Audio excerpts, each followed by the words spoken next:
We're looking there in Revelation chapter 13 there to begin our class in Harmartiology. You know, I'm still closing down my historical series, and I have the last tract almost ready for the printer, and then I will have 2 or 3 more in the exegetical series, which will probably end about 10 tracts in that series, in which I look at the modern worldviews there and how much error is being smuggled into evangelical and reformed circles under the word worldview. And, you know, these writers write about great civilizations when they're trying to prove that the will of man is free and not ascribing to the scriptural teaching of the bondage of the will. But we'll read there in chapter 13 of the book of Revelation, "And I stood upon the sand of the sea, and I saw a beast rise up out of the sea, having 7 heads and 10 horns, and upon his horns 10 crowns, and upon his heads the name of blasphemy. And the beast which I saw was like unto a leopard, and his feet were as the feet of a bear, and his mouth is the mouth of a lion. And the dragon gave him his power and his seat and great authority. And I saw one of his heads as it were wounded to death, and his deadly wound was healed. And all the world wondered after the beast." You know, that's the biblical world view, which nobody seems to mention in the books that I've been reading. "And they worshipped the dragon, which gave power unto the beast, and they worshipped the beast, saying, Who is like unto the beast? Who is able to make war with him? And there was given unto him a mouth speaking great things and blasphemies, and power was given unto him to continue 42 months. And he opened his mouth in blasphemy against God, to blaspheme his name and his tabernacle, and them that dwell in heaven. And it was given unto him to make war with the saints, and to overcome them, and power was given unto him over all kindreds and tongues and nations, and all that dwell upon the earth shall worship him, whose names are not written in the book of the life of the Lamb, slain from the foundation of the world. If any man have an ear, let him hear." You know, that's the picture of the great civilizations that these people talk about.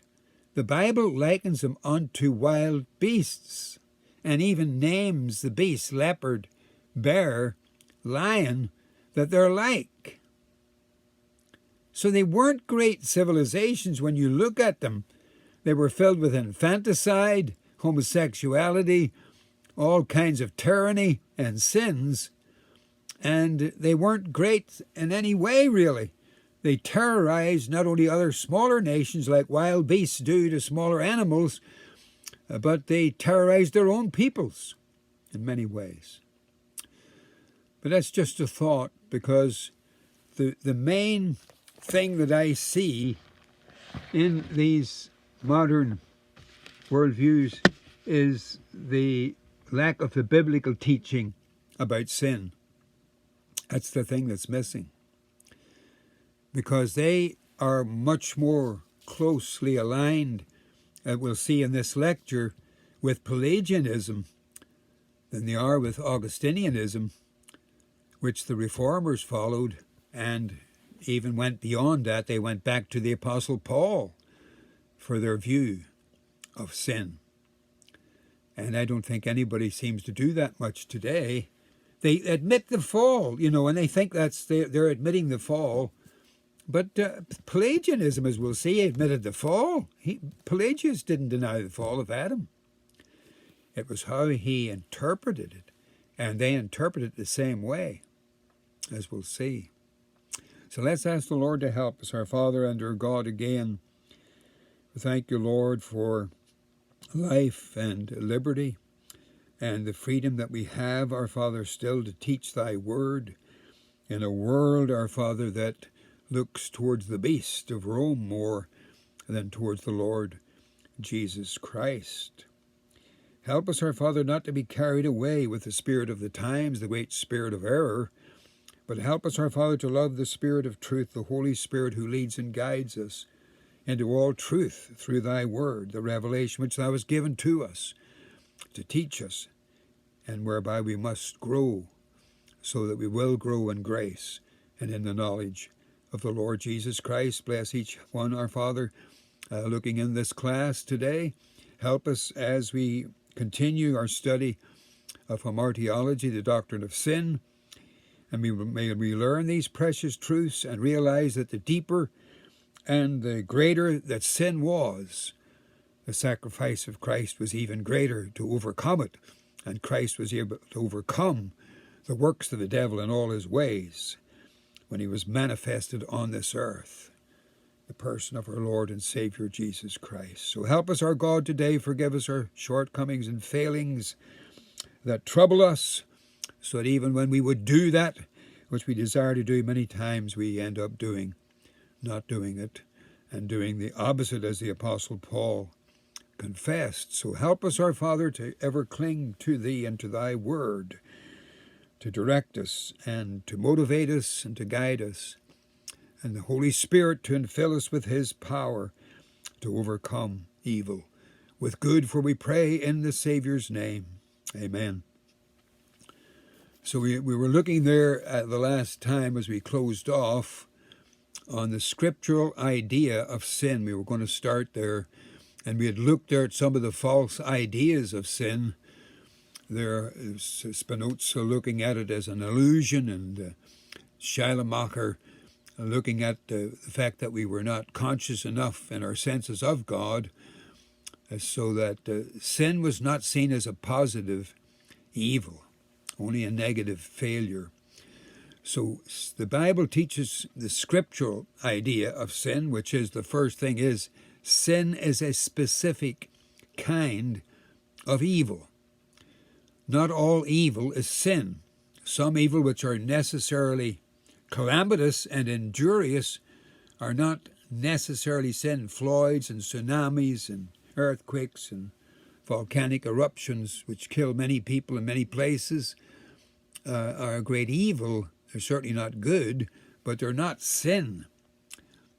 Sin is a moral evil, but it's not a state of weakness nor merely a fault for which man cannot be held accountable. It is a positive transgression of the law of God. So several things to note then about sin.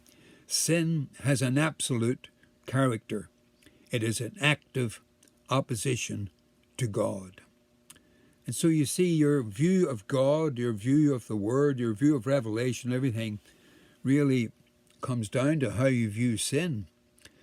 Because many people today simply try to excuse sin. And you hear a lot about the dignity of man, and many people write about the dignity of man and quote the psalm there that tells how God made man in his own image, crowned him with glory and honor, which is all true. But that's how God created him. But he didn't stay that way. That's the sad part, because the Bible then shows that Adam rebelled against God, and the Bible in many places then calls man the enemy of God. So I don't know how you can have too much dignity if you're the enemy of God and commit so many vile actions against God. So sin is and has an absolute character, so there's no position of neutrality. So while there are gradations of sin, there are no gradations between good and evil. Sin is not a lesser degree of goodness. It is a positive evil. He who does not love God is considered sinful, not in some neutral state. then sin always has relation to God and His will. The older theologians spoke of sin as being a lack of conformity to the will of God and to the law of God. They do not conform to God's will because they are opposed to God's laws and God's ways. So the law of God then is very important when we are considering the matter of sin, because sin in many cases is a transgression of the law of God, a transgression of the 10 Commandments.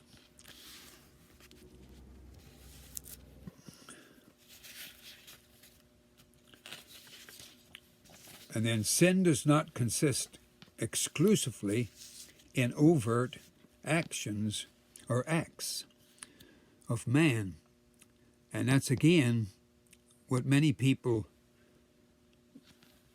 put so much emphasis upon, whether they're doing this and doing wrong, when in many cases sin is an omission.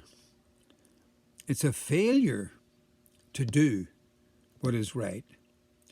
And that part, doesn't get too much coverage today, it seems like to me.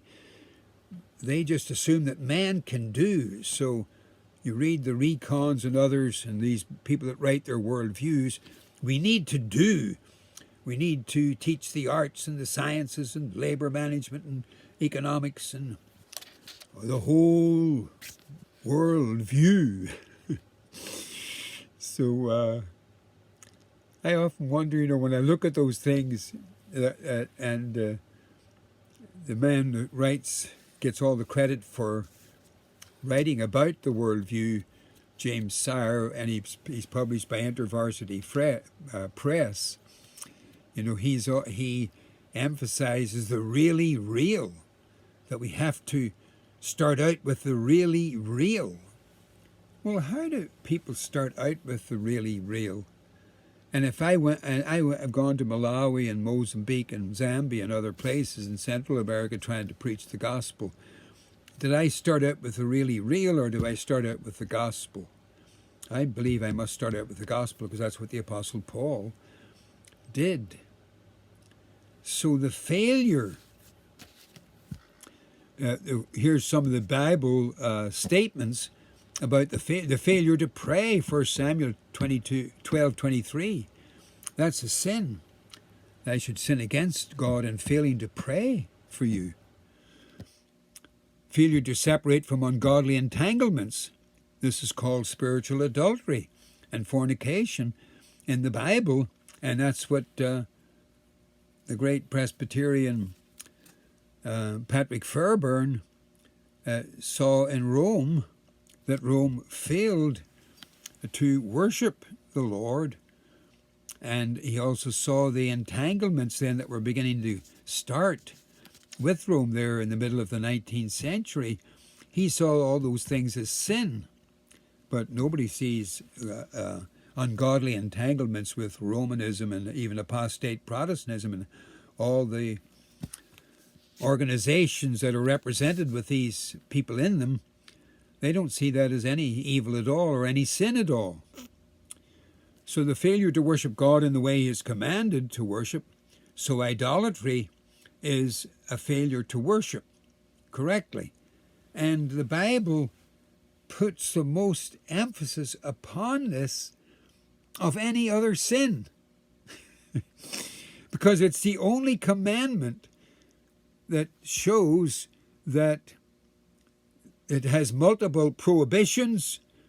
It's the only commandment with judgment expressly threatened upon those who commit the sin.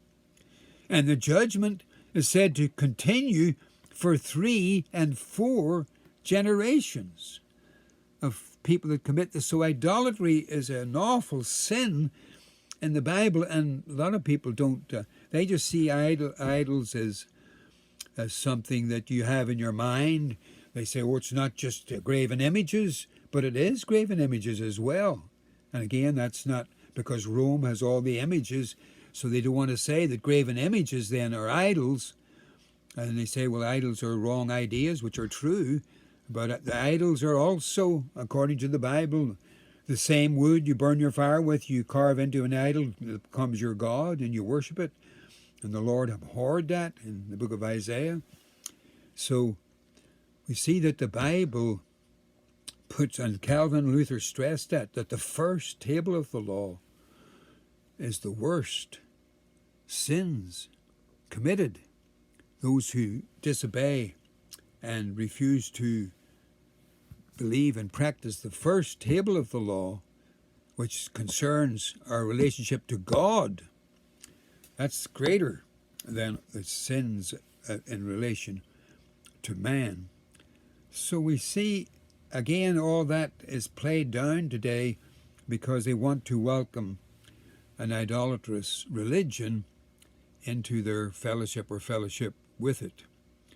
And this commandment is the only one where the character of God is mentioned. I am a jealous God. Luther and Calvin both taught that the most grievous sins were committed against the first table of the law. And that, I mean, we people are protesting against abortion, which is a grievous sin, I believe. But that's the second table of the law, thou shalt not kill. But very few people are protesting those who break the first table of the law, which the Bible puts as even more serious. When you say that, people will just look at you askance, to use a good English term. Most people are more worried about the second table of the law, which deals with their relationship with other people. The worship of God considered almost unimportant today, because you look at many of these worship services and that one in Australia or whatever, then the guy comes off and says, well, he's given up his faith. And so it's really quite pathetic. And B under that is the nature of Pelagianism, the Pelagian view of sin.